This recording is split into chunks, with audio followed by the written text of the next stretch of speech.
What is up and is going on, guys? Simpsy here, and welcome back to another episode of my FIFA 14 Arsenal career mode on the Xbox One. So, guys, let's get into it. In today's episode, we have a match against Aston Villa, an away match, Christian Benteke's former club. And then later on the episode, we have a match against Manchester United, and it is a home match. So, guys, I forgot to mention in the last episode, we are in the January transfer window. We did have a offer from Diaby at the very end of it, but I do know that not everyone watches all the career modes straight to the end. I know not everyone has that amount of time, but you're most welcome to suggest players. I don't really need anyone in particular now that I think about it. We don't really need a new striker. We've got Sonogo off on loan. We obviously got Benteke.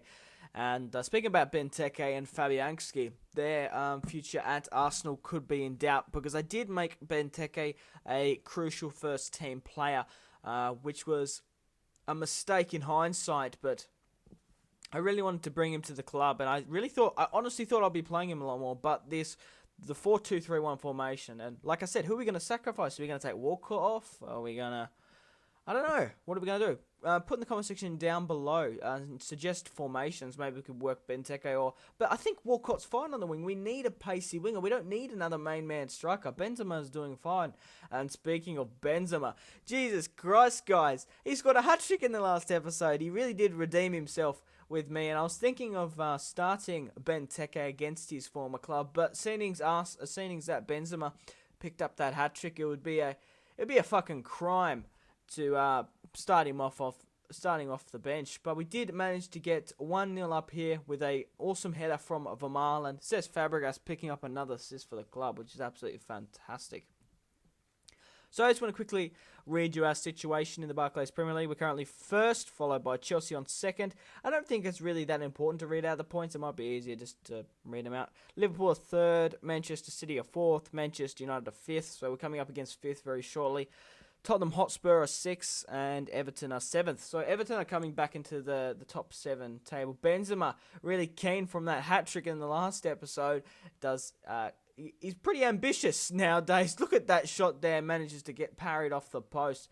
But guys, if you can get one back, I would still be happy. Aston Villa still have a lot of good players, even without Christian Benteke, Wyman, Abiyak Bonglahor. And they did bring one back there. But guys, after that performance of after the hat-trick, the top goal scorer of the Barclays Premier League is Benzema. It has really rocketed him up to currently on 12 goals, followed by Juan Mata on 11, and then Sami Eto'o on 10. So guys, just to recap last episode, we end up losing 3-0 against Chelsea, which was really disappointing. We couldn't contend with the likes of Demba Ba, Ramirez, and what's his name?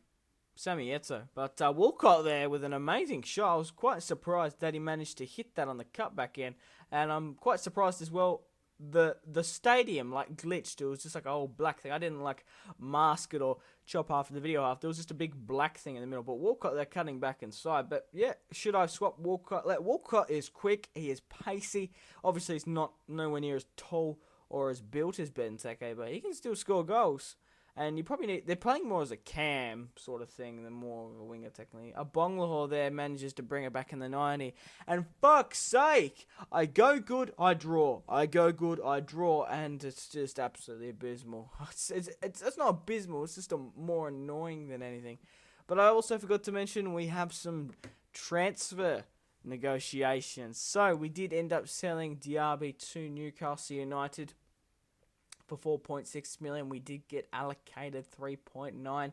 We do get an offer here for Sergio Gnabry, a short-term loan for Brighton, 18 years old, 71 overall, and it was obvious that Benzema was going to get attention from other clubs. 75 million PSG, you can have him. Chesney, I don't know about Chesney. I think he's been solid all season, but if Real Madrid really do want him, they're going to have to splash the cash on him. And that's a 40 million buyout clause. Mario Fernandez, solid player from Russia. He's actually Brazilian, but he played for CSKA of Moscow, I do believe. He's a 76 overall, 23 years of age. And I'm quite happy to have him, but like I said, if any other clubs are willing to splash the cash, I'm sure we can come to some negotiation. Now, this is very, very interesting. Now, this is the last highlight. I wanted to bring back Van Persie to Arsenal because I thought it would be cool just to do so. And I offered them 1 million because this negotiation went on for so fucking long. I had to just delete clips because it'd be like 300 offer, 400 offer, 500 offer, 600 offer. And I was just like, I just wanted to show you that we offered them over $1 million. A fucking million a week. He would have been like the most. It's just ridiculous how much money that is. And Van Persie said no.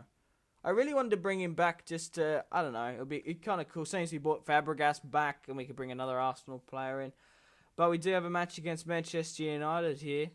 And obviously Benzema is the top goal scorer of the Barclays Premier League, followed by Juan Mata. So they're either going to score. But I just want to show you there. Van Persie pleads loyalty to Manchester United. So maybe it's like maybe it's like a script in the game where Van Persie can't go back to Arsenal, because I do know if you play as Barcelona and you do offer Cristiano Ronaldo like a shit ton, he says something like, I don't know, I think it's something like, basically he says, I think the Real Madrid fans will frown on me and won't like me all that much, and boo-hoo-hoo, pretty much.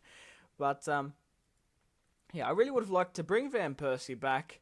It would have been cool for him to play for this new area Arsenal. I know obviously a lot of Arsenal fans are still very bitter about him leaving, but it's a very controversial topic. But I'm a Manchester United supporter myself, so I'm kind of happy. But I wanted to play with him. But it's only a career mode; it's not a realistic career mode.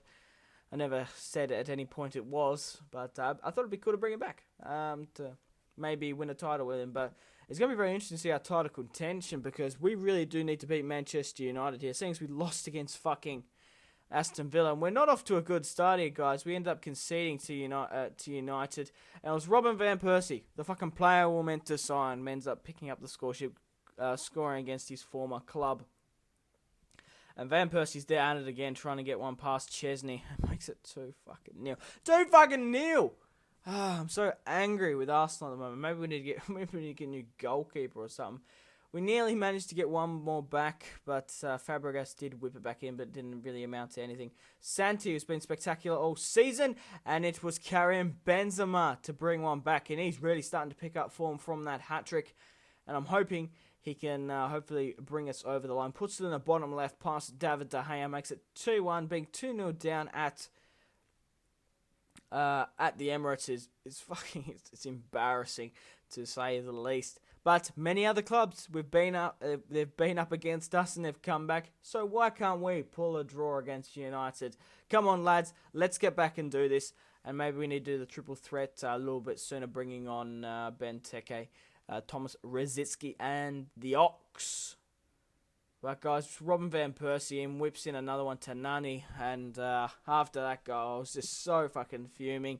We tried to imagine if we brought Robin Van Persie back in. Like, honestly, if he accepted that over that million, I probably wouldn't have bought him. I just wanted to actually see how much it would have actually cost to get the star in, but he doesn't want to move. Those all there trying to get up on the score sheet. Walcott with the header, and guys, we lose to Manchester United, 3-1. Very disappointing stuff, and that really has set back our title contention. I don't even know if we're going to win the title, or it's going to be interesting. But guys, thank you very much for watching. If you watched all the way through, I really do appreciate it. Make sure to suggest a player, because we do have the transfer deadline day in the next episode. And above all, guys, make sure to leave a like on this video and go out and have a fantastic rest of your day. Thanks a bunch, guys. I really appreciate it. Goodbye.